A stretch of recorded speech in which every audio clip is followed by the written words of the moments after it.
আলাইকুম বন্ধুরা, নাসিফা কিচেনে আপনাদের সবাইকে আমন্ত্রণ। আজ আমি বানাবো সয়াবিন পকোড়া। বানাবেন সয়াবিন পকোড়া, কিন্তু খেতে একদমই চিকেন পকোড়ার মতো। তাহলে চলুন আর দেরি না করে ঝটপট শুরু করা যাক আমার আজকের রেসিপি। ভিডিওটি ভালো লাগলে সাবস্ক্রাইব করবেন, পাশে থাকা বেল আইকনটি বাজিয়ে দেবেন, তাহলে আমার চ্যানেলে নতুন কিছু আপলোড হওয়ার সাথে সাথে আপনার কাছে পৌঁছে যাবে। সয়াবিন পকোড়া বানানোর জন্য আমি এখানে 50 গ্রাম সয়াবিনকে উষ্ণ গরম পানিতে ভিজিয়ে রেখেছিলাম কিছুক্ষণ। ভিজিয়ে তার থেকে চিপে তুলে নিয়ে আমি দেখুন ছোট্ট ছোট্ট টুকরো করে নিয়েছি। সয়াবিনগুলোকে আমি 3-4 টুকরো করে একটা সয়াবিন ভাগ করে নিয়েছি। এখন এটাকে ম্যারিনেট করব। ম্যারিনেট করে নেওয়ার জন্য দিয়ে দিলাম স্বাদ মতো লবণ, 1 চা চামচ সয়া সস,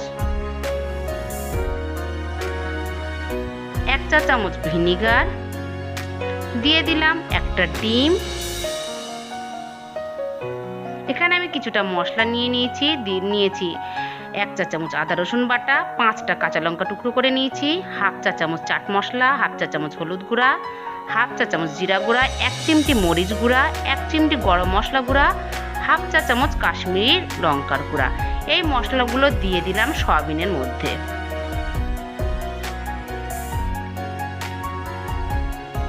এখন সব উপকরণ খুব ভালো করে একটা প্যাচুলারের সাহায্যে মিশিয়ে নেব।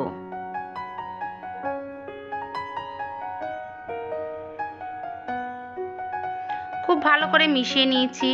এখন ঢাকনি দিয়ে আমি 30 মিনিট অপেক্ষা করব।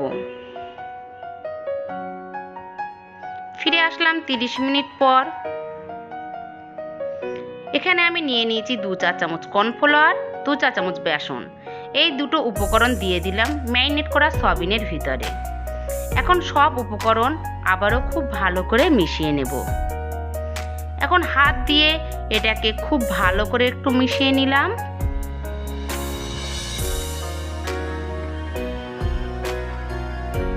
দেখুন মিশিয়ে নেওয়া হয়ে গেছে। এখন এটাকে ভেজে নেব। ভেজে নেওয়ার জন্য আমি চুলায় একটি ফ্রাই প্যানে পর্যাপ্ত পরিমাণে তেল বসিয়ে দিয়েছি। তেলটা গরম হয়ে গেলে এর মধ্যে দিয়ে দেব একে একে ম্যারিনেট করে রাখা সয়াবিন।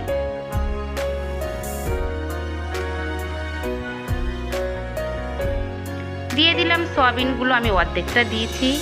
এখন মিডিয়াম ফ্লেমে আমি এটাকে ভেজে নেব। একটু নাড়াচাড়া করে করে ভেজে নেব।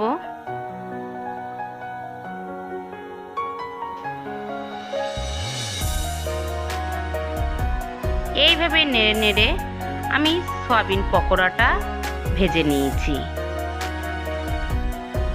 ভেজে নেওয়া হয়ে গেছে। এখন এগুলোকে একটা প্লেটে তুলে নেব। দেখুন অর্ধেক পকোড়া আমি তুলে নিয়েছি, বাকিগুলো একই প্রসেসে আমি ভেজে নেব। দেখুন পকোড়াগুলো সব ভেজে নেওয়া হয়ে গেছে। আশা করি ভিডিওটি খুবই আপনাদের ভালো লাগবে। ভালো লাগলে লাইক ও কমেন্টের মাধ্যমে অবশ্যই আমাকে জানাবেন, বন্ধুদের সঙ্গে শেয়ার করবেন। আজকে এই পর্যন্ত, দেখা হবে আগামীকাল আরও নতুন নতুন রেসিপি নিয়ে। সেই পর্যন্ত ভালো থাকবেন, সুস্থ থাকবেন। আল্লাহ হাফেজ।